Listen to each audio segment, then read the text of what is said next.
Hi, I'm Katie Halcrow with Power Up Prep, and I'm super excited today to take you through some tips and strategies to help you power up your ACT.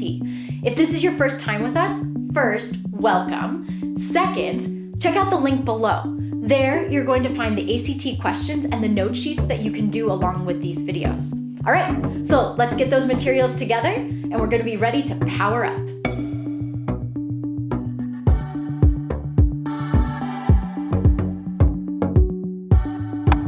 All right, so we've just gone over the simple is best rule. That was the first of the golden rules. So now what we're going to talk about is the specific is best rule.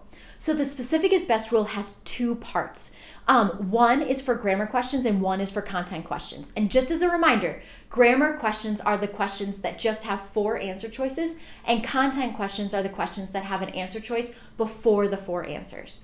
Okay, so if it's a grammar question, the specific is best rule says that you need to pick nouns over pronouns. So if I'm picking a noun, that means I'm picking a person, a place, or a thing. So like my mom, the zoo, a car, my kids' toys, all of those are specific nouns.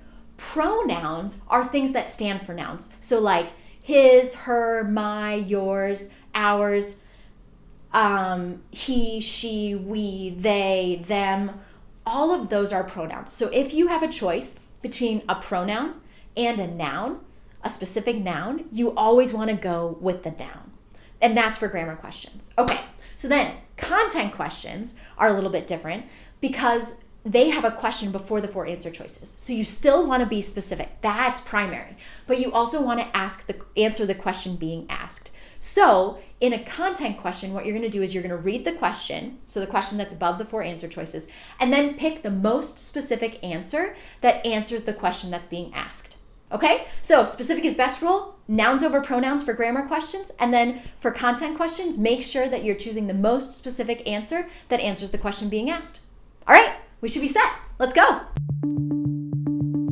Thanks so much for watching. I really hope that this was helpful. If you have any questions or comments, please don't hesitate to leave them below. We love to hear from you. Also, if you like what you see, hit the subscribe button so that you won't miss out on any of our curriculum or other tips and tricks that can help you power up your ACT.